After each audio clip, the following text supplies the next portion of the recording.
नमस्कार, स्वागत है आपका फिर से एक नए एपिसोड में विकास की बात डीवीसी के साथ। More than 3 decades of experience in a power giant company like NTPC.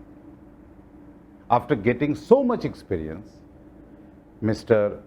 Swapnendu Kumar Panda has joined Damodar Valley Corporation as member technical. सो आज हम लोग उनके साथ बात करेंगे डीवीसी के बारे में और विकास के बारे में। स्वागत है सर आपका। धन्यवाद। डीवीसी का जब हम ग्रोथ देख रहे हैं सर पिछले कुछ सालों से, और आगे काफ़ी फ्यूचरिस्टिक प्लान्स है डीवीसी का, तो अभी जो ग्रोथ देख रहे हैं, कुछ साल पहले तक डीवीसी जो प्लांट लोड फैक्टर जो डीवीसी का ओवरऑल होता था और जो पूरा इंडिया का एवरेज था उससे काफ़ी कम होता था। अचानक से लास्ट 4-5 ईयर से नेशनल एवरेज से ज़्यादा प्लांट लोड फैक्टर अभी डीवीसी दे रहा है।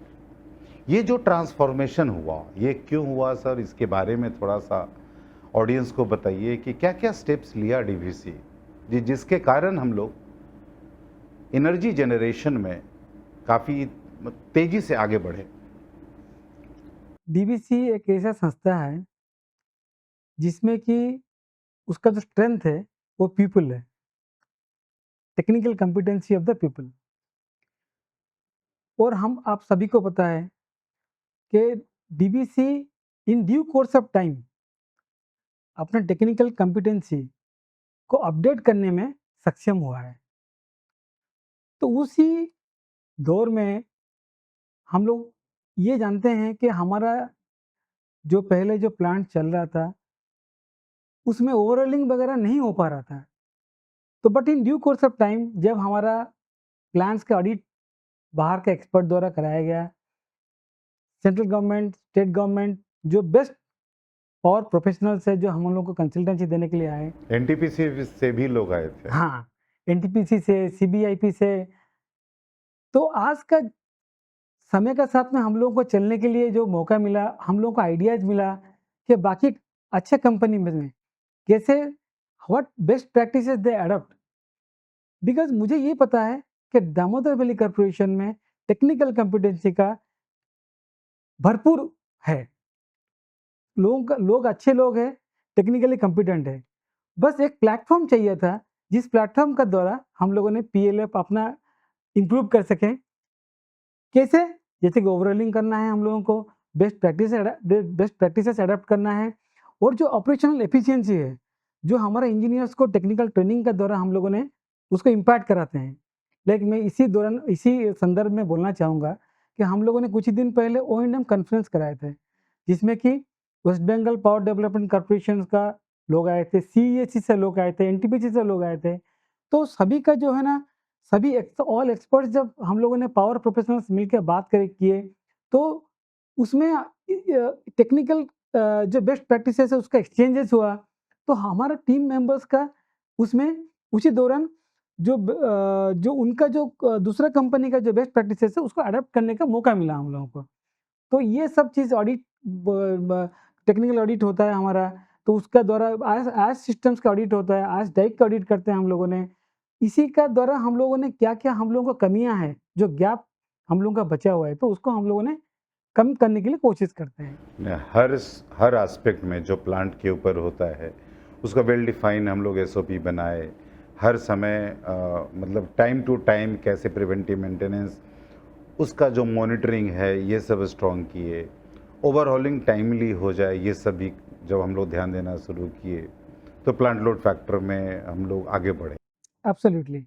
आप ये देखेंगे कि जो आपका हमारे जो मैक्सिमम प्लांट्स है, बीएचईएल का मैक्स सिस्टम उसमें इम्प्लीमेंटेड है। तो आप उसमें देखेंगे हमारा एक मेन पेज आता है।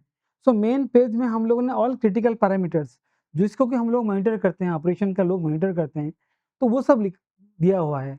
उस पैरामीटर्स इतना क्रिटिकल है कि कोई भी डेविएशन उससे होता है तो उसका अलार्म जनरेट होता है। तो उस अलार्म का द्वारा हमारा ऑपरेटर को जानकारी होता है कि हमको इसमें एक्शन लेना है। तो ये जो प्रोसेस है, ये हमारा हर एक, अभी जैसे यूनिट नंबर 2 ऑफ मेजिया उसको छोड़ के बाकी सभी यूनिट्स में हमारा डीसीएस इम्प्लीमेंटेड है। और हम लोग का सबसे बेस्ट पार्ट है कि अभी हमारा जो यहाँ पर अभी कंट्रोल रूम एक बनाया जा रहा है, रिमोट कंट्रोल रूम यहाँ पर बनाया जाएगा, जिसमें कि हर एक प्लांट का इनपुट्स यहाँ पर आएगा और एक्सपर्ट्स यहाँ बैठेंगे। तो कोई भी डेविएशंस होता है स्टार्टअप में या फिर आपका शटडाउन में या फिर आपका running of the load increase या डिक्रीज़ करने में, तो ये सबको हम लोग यहाँ पर मॉनिटर करेंगे। हेडक्वार्टर में ऐसा बनेगा? हेडक्वार्टर में अभी हम लोगों ने एक कांसेप्ट लेके आ रहे हैं, जहाँ पर एक कंट्रोल रूम रहेगा और कंट्रोल रूम में हम लोगों का यहाँ पर हर एक प्लांट का क्रिटिकल पैरामीटर्स हम लोगों ने यहाँ पर बैठ के मॉनिटर करेंगे। तो उससे तो एसएलडीसी को भी काफ़ी फ़ायदा होगा कि किस तरीके से कौन सा यूनिट अभी किस कंडीशन में चल रहा है, फोरकास्ट कर सकता है, वेदर कंडीशन कैसा है, उसके हिसाब से हम लोगों का प्लांट का लोड इंक्रीज़ करना है, डिक्रीज़ करना है, ये सारा प्लानिंग एक साथ हो सकता है। करेक्ट, बट उसके साथ में सबसे बड़ा बड़ा इम्पोर्टेंट चीज़ यही है कि हमारा जो एक्सपर्ट्स मैन पावर एक ही जगह में बैठ के they can control all the stations और उसके बाद में उसमें प्रेडिक्टिव सिस्टम्स भी रहेगा, जो वाइब्रेशन, टेम्परेचर, प्रेशर्स, वो सबको प्रेडिक्टिव सिस्टम से रहेगा। कोई भी अगर कोई इक्विपमेंट में कुछ आपका एजिंग हो रहा है, किसी में फाउंडेशन का लूजनेस है, किसी में आपका बियरिंग का लूजनेस है, तो बियरिंग का प्रॉब्लम्स है, तो उसमें भी हम लोगों को अलार्म मिलेगा और उसमें के एक बताएगा कि आपका इसका फेल्योर रेट का ये फेल्योर रेट हो सकता है, आप इसमें एक्शन लीजिए। मतलब अगर सीटीपीएस का एग्जांपल लेते हैं तो बॉयलर फीड पैप में अगर कुछ वाइब्रेशन आ रहा है तो वो मुझे यहाँ मालूम चल जाएगा। एब्सोल्युटली, तो शटडाउन होने से पहले, ब्रेकडाउन होने से पहले आप प्रिवेंटिव मेंटेनेंस करके उस प्रॉब्लम से उबर सकते हैं। अरे वाह, ये तो बड़ा मतलब अगला सवाल इसी पे था सर कि फ्यूचर में हम ऐसा और क्या करने वाले हैं कि हमारा प्लांट लोड फैक्टर और ज़्यादा बढ़ सके। अभी हम लोग 76% के आसपास में हैं, उससे और आगे बढ़ सके। तो आपने तो उसी को आंसर दे दिया है, इसको और थोड़ा अगर ऐड करना चाहें तो मैं आपको ये बोलूँगा कि आज का जो मतलब मैं एक स्टोरी आपको बताऊँगा, जो कि हम लोगों ने जब बचपन में थे तो पढ़ते थे खरगोश और आई मीन टर्टल्स का कहानी, आई मीन कछुआ और खरगोश की कहानी। तो उस कहानी में ये था कि हम लोगों ने सबको पता है कि खरगोश जो है सो जाता है और वो कॉम्पिटिशन में हार जाता है। तो बट आज का जो मैनेजमेंट का जो दौर में वो कहानी का थोड़ा परिवर्तन हो गया। तो मैंने भी एक प्रोग्राम में गया था, तो मैं भी मुझे ये सोनी स्टोरी सुनने सुनने में आया। तो स्टोरी सुना जब मुझे भी बहुत अच्छा लगा। उस स्टोरी में ये रहता है कि पहला तो खरगोश हार जाता है, पहला बार कॉम्पिटिशन हुआ। तो दूसरा बार जब कॉम्पिटिशन होता है तो खरगोश बोलता है कि तो मैं इस बार सोऊँगा नहीं। तो क्या वो पहले पहुँच जाता है और आपका कछुआ जो हार जाता है। बट स्टोरी का एक आगे और बढ़ा है। तो उसमें उसका बाद में एक ऐसा कॉम्पिटिशन होता है जहाँ पर पानी भी है और पहाड़ भी है। तो उसका बाद खरगोश और कछुआ दोनों दोस्त बन जाते हैं। तो बोलते हैं कि जब पानी के ऊपर में मैं जब चलूँगा, तो मेरे ऊपर में कछुआ के ऊपर में खरगोश आ जाए और जब पहाड़ में जब चढ़ूँगा, तो क खरगोश के ऊपर में कछुआ आ जाए। तो उसका मतलब हम लोग जो चीज़ में हम लोग एक्सपर्ट हैं, हम दूसरा को मदद करें और जो मार्केट में अब एक्सपर्ट्स अवेलेबल है, हम उस एक्सपर्टीज़ को हमारा अपना प्लान का भलाई के लिए यूज़ करें। तो ये जो कंसेप्ट है, getting the best people out from the market, getting the best experts from the market, तो उसी संदर्भ में मैं ये बोलना चाहूँगा कि डीवीसी में we are taking help of all big companies. Like मैं बताऊँ आपको, केपीएमजी, ई&वाई, डेलॉयट, आपका स्टियाग, सीमेंस, जितना भी बीएचईएल, ऑल बड़े-बड़े कंपनीज़ है, सभी हम लोग मदद कर रहे हैं। आपको पता होगा कि हम लोगों ने we are going through a phase जहाँ पर हमको फ्लेक्सिबल ऑपरेशंस अडॉप्ट करना पड़ रहा है। बिकॉज़ दिस इज़ द से of the day. Flexible operation हमको करना ही पड़ेगा और फ्लेक्सिबल ऑपरेशन के दौरान हम लोग क्या करते हैं, द डे टाइम में हम लोगों ने अपना लोड को रैंप डाउन करते हैं। तो रैंप डाउन करके फिर इवनिंग टाइम में जब पीक लोड होता है तो बढ़ाते हैं। तो जब लोड डाउन करना और बढ़ाने में हमारे इक्विपमेंट के ऊपर बहुत स्ट्रेस आता है। तो इस स्ट्रेस को कम करने के लिए एक एडवांस प्रोसेस कंट्रोल है, जो कि हम बीएचईएल से ले रहे हैं और इसी एपीसी कंट्रोल के द्वारा हम लोगों ने इवन लोएस्ट लोड इवन 40% भी comfortably without stressing our machines achieve कर सकते हैं। अगर ये करते हैं तो हम लोगों ने क्या होगा, इक्विपमेंट का लाइफ को इलॉन्गेट कर सकते हैं, जो कि सबसे बड़ा चीज़ है। हमारा इक्विपमेंट बहुत कॉस्टली है, बॉयलर ट्यूब्स हो या फिर आपका टरबाइन मेन टरबाइन हो या फिर इक्विपमेंट्स आपका बीएफपी हो, सीईपी हो, हर एक इक्विपमेंट के ऊपर स्ट्रेस को हम लोगों को मॉनिटर करना है और कोशिश यही करना है कि उसका जो ट्रांजिशन हो इतना स्मूथ हो कि उसका कोई स्ट्रेस डेवलप ना हो। ओके। तो इस इन सारी चीज़ों से हम लोग आगे प्लांट लोड फैक्टर को हम लोग अच्छे जगह पे मेंटेन कर सकें, ये सब कुछ हेल्पफुल होगा। इसमें एक और भी था सर, एक स्टोरी जो आप बताए, खरगोश और कछुआ वाला। उसके साथ एक और चीज़ निकलती है कि अगर आपको बहुत स्पीड में कहीं जाना है तो अकेले जाइए, लेकिन अगर दूर तक जाना है तो आपको ग्रुप में जाना होगा। तो वही है कि अगर छोटी सी रेस जीतनी है तो आप इंडिविजुअल दौड़ सकते हैं, सही है। लेकिन जब आप पहाड़, झरना, पानी, सब कुछ को पार करके बहुत दूर तक जाना है तब आपको ग्रुप में काम करना हो। एकदम सही है। बट मैं आपको एक चीज़ और ऐड करना चाहूँगा, ये आजकल का समय में प्लांट लोड फैक्टर इम्पोर्टेंट नहीं बन रहा है, क्योंकि प्लांट लोड फैक्टर तो हम लोगों का कम मेंटेन करते हैं, बट हमारा डीसी जो कि डिक्लेयर कैपेसिटी है, हमारा डिक्लेयर कैपेबिलिटी है, वो हमारा मैक्सिमम होना चाहिए और हम लोगों को ऐसे कोशिश करना चाहिए कि प्लांट का जो इक्विपमेंट्स इतना बढ़िया से मेंटेन हो कि हम लोग ना 100% डीसी हर समय दे सकें। ये हमारा ऑब्जेक्टिव होना चाहिए। अब जब डिक्लेयर्ड कैपेसिटी की बात हो रही है तो ये इम्पोर्टेंट क्यों है कि हम अपना डिक्लेयर्ड कैपेसिटी मैक्सिमम रख सकें? डिक्लेयर कैपेसिटी को हमको मैक्सिमम रखने का यही है, हम लोग कमर्शियल पॉइंट ऑफ व्यू से हम लोगों को बेनिफिट मिलता है। हम लोगों ने जब इवनिंग पीक आवर्स में जब हम लोगों ने जब फुल लोड अप रेस करने का होता है, तो उस समय में कुछ अगर हमारे इक्विपमेंट्स में कुछ कमी आ जाएगा, तो हम लोगों ने रेस नहीं कर पाते हैं। तो हम लोगों ने 70% या 80% में स्टक अप हो जाते हैं। तो उस कंडीशन में हम लोगों का इक्विपमेंट्स को ऐसा प्रिवेंटिव मेंटेनेंस करके या फिर पहले से ब्रेकडाउन उसका जो समय के साथ में उसको सुधार करके हमको ऐसा करना पड़ेगा कि आपका जो पीक आवर्स है, इस पीक आवर्स में हर एक इक्विपमेंट हमारा तगड़ा रहे और उसी में परफॉर्मेंस फुल परफॉर्मेंस दे, जैसे कि हम लोग 100% हम लोग का कमर्शियली बेनिफिटेड हो कंपनी को। हर समय हम लोग रेडी रहें कि हमारा सारा इक्विपमेंट फुल लोड पे चलने के लिए रेडी है। एकदम सही है। तो जब भी हमको ज़रूरत पड़ रहा है कि अभी अभी ग्रिड को ज़्यादा मतलब डिमांड ज़्यादा है तो हम सप्लाई करने के लिए रेडी रहें। फ्यूचरिस्टिक प्लान जो डीवीसी का है वो काफ़ी ह्यूज है। लगभग by the end of next 5 to 6 years हम लोग 15,000 मेगावाट 16,000 मेगावाट अचीव करने जा रहे हैं। अभी टाइमली कंप्लीशन हमारा प्रोजेक्ट का सबसे इम्पोर्टेंट चीज़ है। तो जो टाइम फ्रेम हमको दिया गया है कि इस टाइम फ्रेम के अंदर में हमारे सारे प्रोजेक्ट्स को लाना है, वो सबसे इम्पोर्टेंट चीज़ है अभी और वो फेज़ है डीवीसी के लिए। उसके लिए हम लोग क्या कर रहे हैं कि हमारा सारा प्रोजेक्ट समय पर आ जाए? इस क्वेश्चन का मैं आपको ऐसे आंसर दूँगा। जो देश का हम लोगों का जो थर्मल एक्सपेंशन का जो प्लान है, 80 गीगावाट का जो प्लान है, कमिंग 5 to 7 ईयर्स के बीच में जो मिनिस्ट्री ऑफ पावर का जो प्लान है, उसमें कुछ पोर्शंस हम लोगों ने डीवीसी का द्वारा भी हम लोग इम्प्लीमेंट करा रहे हैं।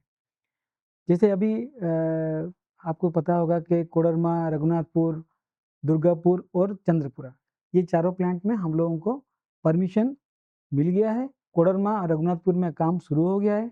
दुर्गापुर में एनआईटी पब्लिश हो गया है एंड चंद्रपुरा में हम लोगों ने अलोंग विथ कोल इंडिया लिमिटेड हम लोग मिलकर जो जॉइंट वेंचर बनाए, उस जॉइंट वेंचर का द्वारा हम लोगों ने डीपीआर प्रिपरेशन के लिए हम लोगों ने आगे बढ़ रहे हैं। ठीक है। Coming to timely completion of project. एक 1 मेगावाट को लगाने के लिए अभी कम से कम 10 करोड़ का खर्चा हो रहा है। तो अगर 800 मेगावाट का अगर आप प्लांट आप लगा रहे हैं तो 8,000 करोड़ खर्चा कर रहे हैं। अगर 8,000 करोड़ खर्चा कर रहे हैं और आपका टाइमली कंप्लीशन अगर 4 इयर्स के अंदर में नहीं होता है, तो पर डे आप 2.5 करोड़ के आसपास लूज़ करते हैं। हर दिन 2.5 करोड़ पर डे। आप सोचिए, अगर कोडरमा में हम लोगों ने 2 मेगावाट 2 इंटू 800 मेगावाट का प्लांट लगा रहे हैं, तो हम लोगों ने अगर टाइमली कंप्लीट नहीं कर पाए तो 5 करोड़ रुपीस हम लोगों ने पर डे लूज़ करेंगे। तो कंट्री का एक ह्यूज लॉस होगा। तो प्रोजेक्ट को टाइमली कंप्लीट करना हमारे लिए सबसे इम्पोर्टेंट चीज़ है। हम क्या करें कि हम लोगों ने प्रोजेक्ट को टाइमली कंप्लीट करें? इस इसके लिए मैं आपको इतना बताना चाहूँगा कि डीवीसी में पास्ट 3-4 साल में जो प्रोजेक्ट चल रहा है, वो है एफजीडी प्रोजेक्ट। और मुझे ये गर्व होता है बताते बताते हुए कि डीबीसी एक ऐसी ही संस्था है जिसमें कि एफजीडी खत्म किया है, टाइमली कंप्लीट किया है। एक ही जगह में अभी काम चल रहा है आपका मेजिया में, और अभी चंद्रपुरा में अभी हम लोग और करीब किए हैं, काम शुरू नहीं हुआ, होने वाला है। उसको छोड़ के मेजिया का 7 एंड 8 ऑल 500 मेगावाट यूनिट्स हमारा जितना भी है, कोडरमा हो, रघुनाथपुर हो, डीएसटीपीएस हो, बोकारो हो, सब जगह में चल रहा है। ये हमारे लिए एक अचीवमेंट है।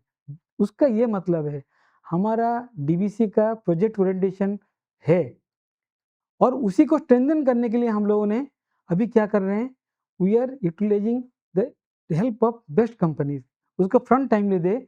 और सबसे अच्छा चीज़ है कि हम लोग ने ये भी कोशिश कर रहे हैं, जो कि अदानी और रिलायंस ने कर रहे हैं, कि हमारा जो वर्कर्स को हम प्लांट का आसपास एरिया में, प्लांट का अंदर में, जहाँ पर बाहर का दुनिया से वो लोग अफेक्टेड नहीं रहेंगे, जैसे कि हमारा प्लांट में हर दिन रात दिन वो लोग काम कर सकते हैं, ऐसे ही हम लोगों ने रहने के लिए, खाने के लिए उनका अरेंजमेंट हम लोग कर रहे हैं। इसमें एक ऐड करूंगा सर, मैं भी चूंकि इस सेक्शन में आने से पहले एफजीडी में काम किया था और मुझे बड़ा आश्चर्य लगा और एक जो फील आया कि क्यों एफजीडी कंप्लीट हो गया टाइमली। इवन मुझे लगता है कि टाइम से अर्लियर कंप्लीट हो गया।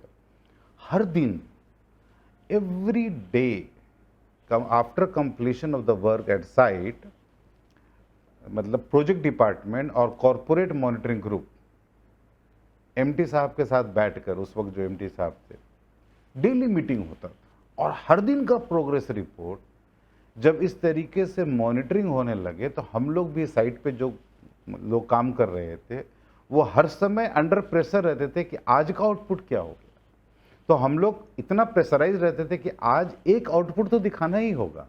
तो ये मेरा जो अपना एक्सपीरियंस है वो मैं शेयर कर रहा था कि इन डिपार्टमेंट के कारण मालूम नहीं ओवरऑल में कितना इम्पैक्ट आया, लेकिन मुझे लगता था कि इनके कारण काफ़ी बड़ा इम्पैक्ट क्रिएट हुआ। हर दिन जो मॉनिटरिंग होने लगा प्रोजेक्ट का डेवलपमेंट का, उसके कारण काफ़ी अच्छे से हम लोग समय पे अचीव कर पाए। एकदम सही है। Project monitoring project timely completion के लिए बहुत ही इम्पोर्टेंट है। प्रोजेक्ट मॉनिटरिंग के दौरान आपको क्या मटेरियल चाहिए, कितना मैन पावर चाहिए, क्या सपोर्ट सिस्टम्स चाहिए, ये सभी चीज़ हम लोग डिस्कशन करते हैं। तो उसमें जो देखिए, प्रोजेक्ट एक बहुत बड़ा कॉम्प्लेक्स सिस्टम्स है जिसमें कि बहुत सारे मल्टीपल इनपुट्स आता है।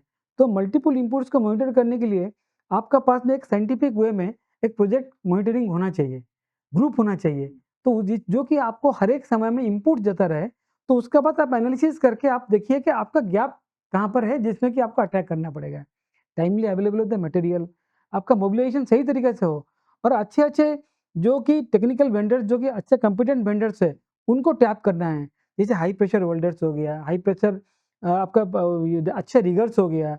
ये सभी चीज़ एक प्रोजेक्ट बनाने के लिए जो है, ये सभी इलेक्ट्रीशियन, अच्छा इलेक्ट्रीशियंस हो गया, ये सभी लोग का कंट्रीब्यूशन रहता है। प्रोजेक्ट कोई एक सिंगल आदमी के ओनर या कॉन्ट्रैक्टर नहीं बनाता है, रादर हम सभी लोग मिलके, अच्छे-अच्छे ऑल स्टेक होल्डर्स मिलके, जब पार्टिसिपेट करके, पार्टिसिपेटिव मैनेजमेंट होके सबसे बेस्ट वे में हम लोगों ने प्रोजेक्ट एग्जीक्यूट करते हैं, उसी में टाइम कम लगता है।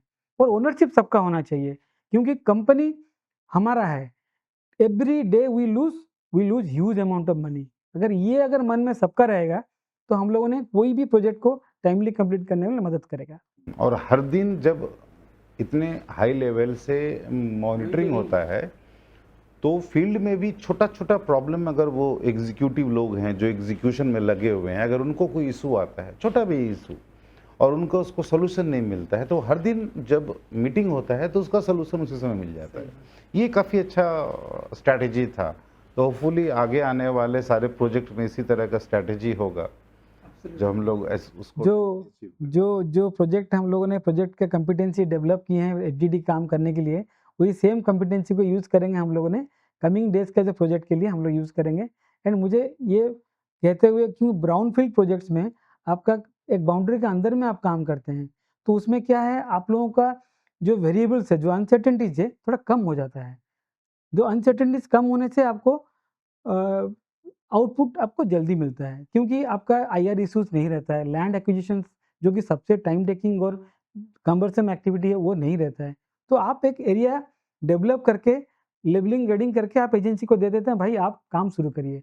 अभी हमको मॉनिटर करना पड़ता है कि उनका कितना मोबिलाइजेशन हो रहा है, उनका क्या-क्या इक्विपमेंट हमको चाहिए और इक्विपमेंट के लिए भी हम लोग सपोर्ट करते हैं।